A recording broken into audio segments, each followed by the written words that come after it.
Hi, we're here today with Dr. Luke White. He is a Beacon Medical Group critical care and pulmonary specialist working in the Memorial and Elkhart critical care intensive care units. So, hi, Dr. White. Hey, thanks for having me again.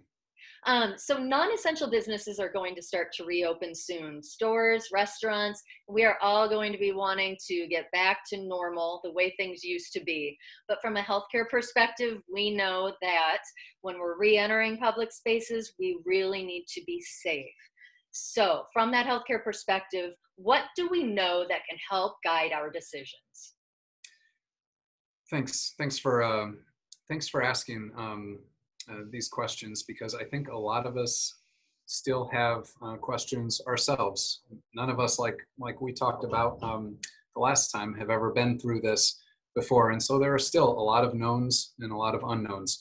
What we do know is one, that this disease is real. This is not just the flu. This is something that has become the leading cause of death in America in many places in a very short span of time.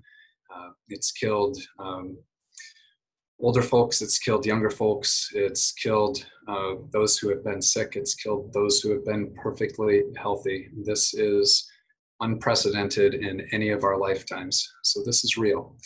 We also know that the measures that we've taken to fight it have in large part had effect. Social distancing has worked when we've implemented it. In places that implemented it late or did not, we did not see results which are as good. I'm very proud of what we've done with a community here in our social distancing. We've had perhaps so far fewer cases than we had initially feared, though the worst may be yet to come. We also know that we're well prepared as a healthcare system, as a hospital, as a community, both with the work that our hospitals have done, that our healthcare leaders in the counties have done. We have what we believe will be enough capacity to care for sick people when they get to the hospital. We know that at some point life has to go on. We have to start opening things up again. Life has to continue to be worth living by seeing the people we love and doing the things that we need to do and earning a living. And so businesses are going to reopen. We are going to be in contact with each other, and these aren't bad things. These are things that we're all eager for. But as far as how to do that, that's where we start, I think, getting into some of the unknowns.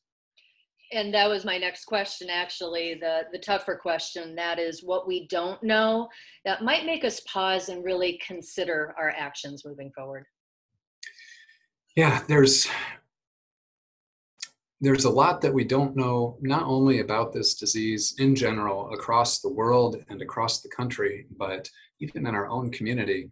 Also, everybody's seen the horrors that have happened in Italy and New York City, in places that have been especially hard hit. And none of us knew early on in the pandemic whether we were going to have a similar experience. Fortunately, we haven't so far. We've had the capacity to manage our cases. We've unfortunately lost people, but so far, maybe not as many as we had initially feared. We don't know if things are going to get worse for us, though, before they get better. We still have an uptick in cases in St. Joseph County. We're still seeing an increase, both in the cases in the community and what we're seeing in the hospital. Have we hit a plateau? Probably not, but nobody knows for sure. We don't know how many of us are walking around carrying coronavirus asymptomatically right now. What we're finding more and more is that a large percentage of patients don't have any symptoms at all.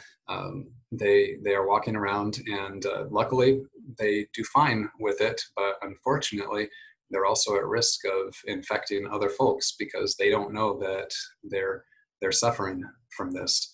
As far as how many that is, we have no idea, but we know that it's some of us, not just those of us in the hospital, but many of us in the community, in every walk of life, in every profession, every age group. And so we have to continue to take precautions, even as things open up, to make sure that we limit the spread, because even if we're feeling perfectly fine, even if everybody else around us is feeling perfectly fine, we are not through this yet, and we may still be unknowingly transmitting the disease to other people who aren't as lucky as us. So you mentioned precautions. What precautions could we take moving forward from your clinical perspective? What can we be doing if we do so choose to expose ourselves just a little bit more to public spaces? Absolutely.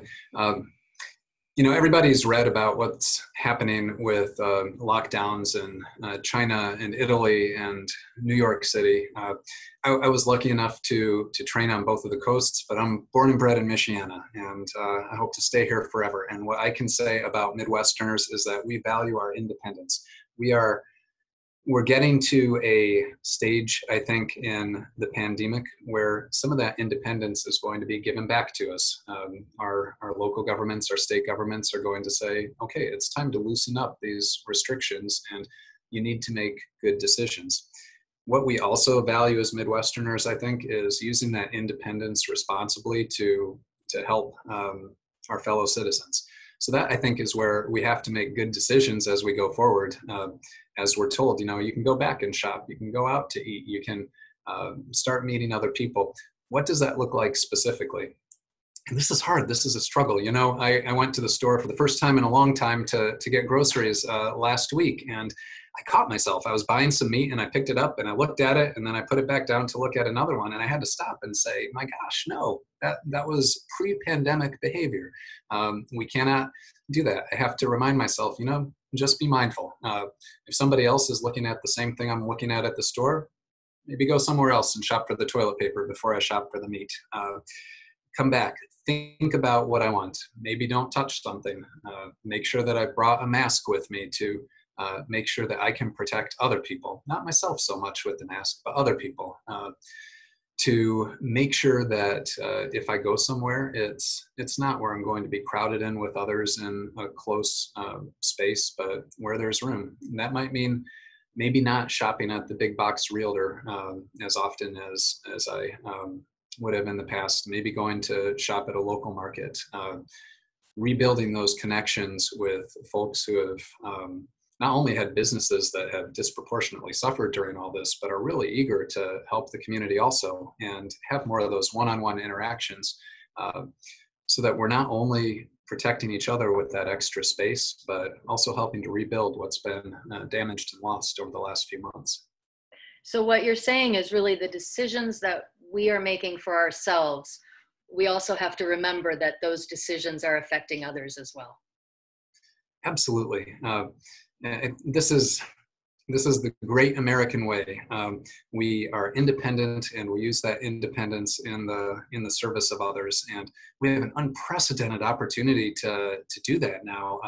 Everywhere we go, at the gas station, at the grocery store, when we're out with folks on the playground or out in the park.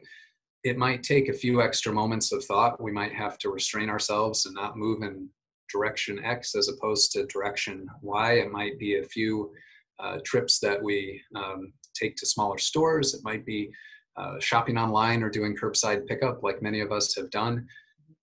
But these are things that are still going to save lives. So I think that going forward, as we have this independence, we just have to be mindful of how we use it, not just to protect our own families, but to protect our whole community. The new normal, right? It's the new normal for a long time to come, and it's also the old normal too. For most of human history, we've been fighting pandemics, we've been fighting plagues. We have gotten through each and every one successfully. And every time that we've done that for all of recorded human history, it's because we've figured out how to take care of each other while at the same time making responsible decisions in our day-to-day life. And we're going to figure that out again this time. It's kind of new for us, but it's not new for humanity. We will. We're all in this together. And thank you for the reminders and the perspective today. Thank you so much for having me.